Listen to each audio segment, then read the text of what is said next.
आज हम आपके सामने संधि का प्रैक्टिस सेट लेके आए हैं, तो चलिए शुरू करते हैं।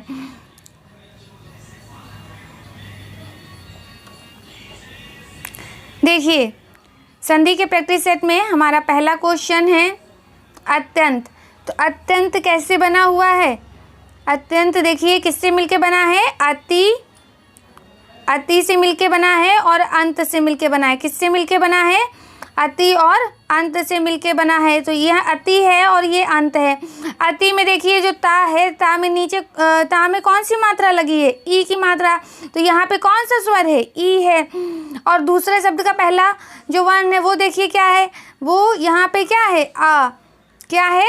आ। तो ई और आ ये दोनों अगर मिलेंगे तो क्या बन जाएगा? या बन जाएगा। ई का या बन गया है। ई के बाद आ आया है और ई का क्या बन गया है? या। तो या हमने क्या बताया था आपको? ई का या किस में बनता है? यण संधि में बनता है। किस में बनता है? ई का या किस में बनता है?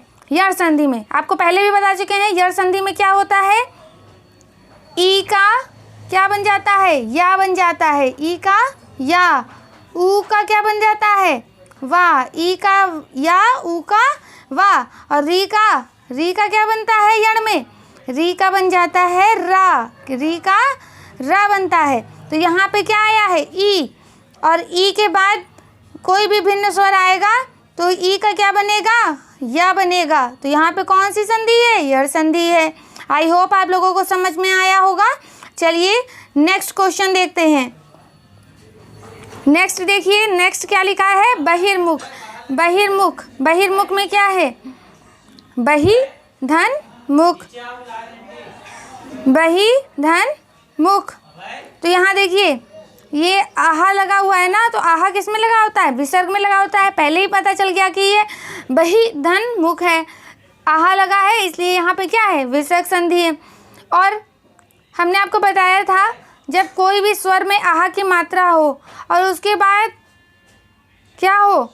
उसके बाद ऊ हो तो क्या बन जाता है? रा बन जाता है। क्या बन जाता है? रा बन जाता है। अगर आपने वीडियो लेक्चर नहीं देखा है विसर्ग संधि वाला तो मैं आपसे कह रही हूँ कि पहले आप विसर्ग संधि वाला वीडियो लेक्चर देखें और जितने भी संधि के रिलेटेड वीडियो लेक्चर्स हैं वो सब आप देख लें, उसके बाद ही आपको ये समझ में आएगा।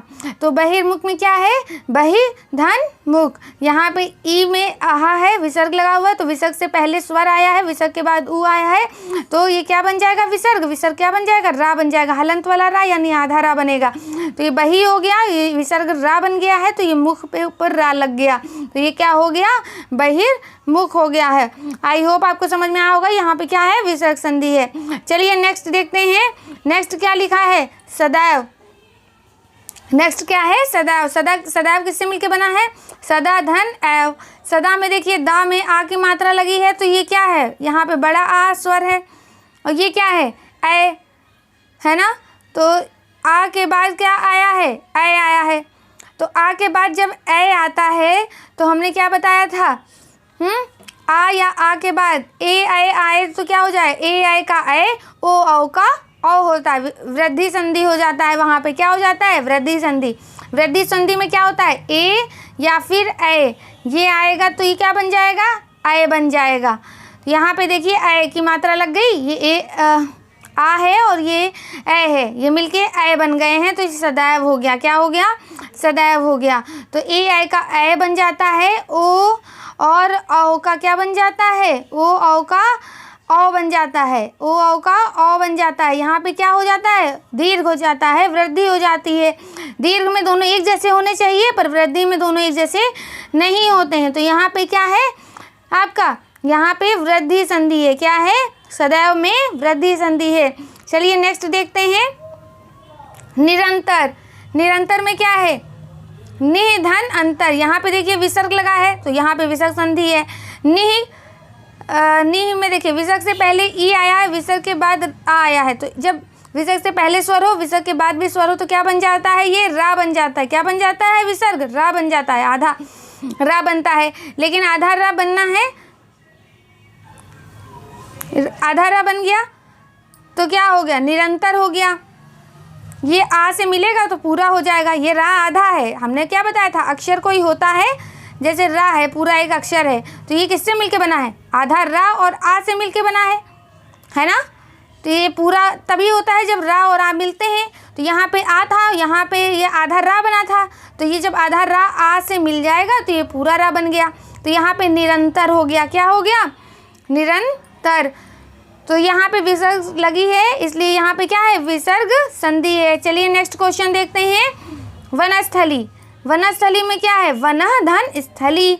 वनः यहाँ पे भी विसर्ग है, इसलिए यहाँ विसर्ग संधि है। देखिए विसर्ग से पहले आ आया है और विसर्ग से पहले आ आया है, विसर्ग के बाद सा आया है, तो ये सा का सा ही रहेगा। विसर्ग क्या बन जाएगा? सा बन जाएगा।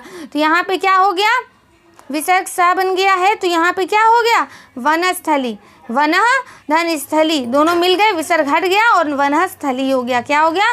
वनस्थली हो गया। आहा के बाद ता, आहा के बाद अगर ता या फिर शाह आता है तो क्या बन जाता है? वो शाह ही बन जाता है, उसमें कोई चेंज नहीं आती। ता आएगा तब भी शाह बन जाएगा और शाह आएगा तो भी शाह बन जाएगा। आई होप आपको समझ में आया होगा।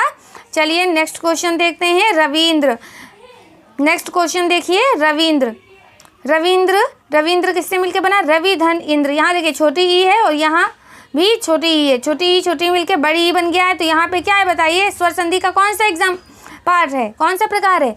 स्वर संधि का दीर्घ, दीर्घ स्वर संधि है। यहाँ पे कौन सी स्वर संधि है? दीर्घ स्वर संधि है। कौन सी स्वर संधि है? दीर्घ स्वर संधि है। आई होप आपको समझ में आया होगा। चलिए नेक्स्ट देखते हैं।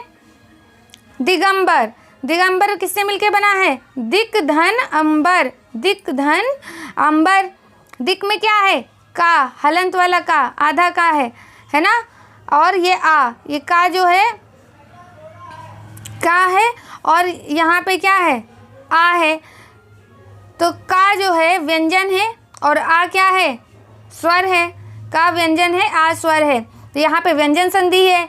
और का जब का जो का के बाद कोई भी स्वर आए है ना, और किसी तीसरा आया, चौथा आए, तो क्या हो जाता था?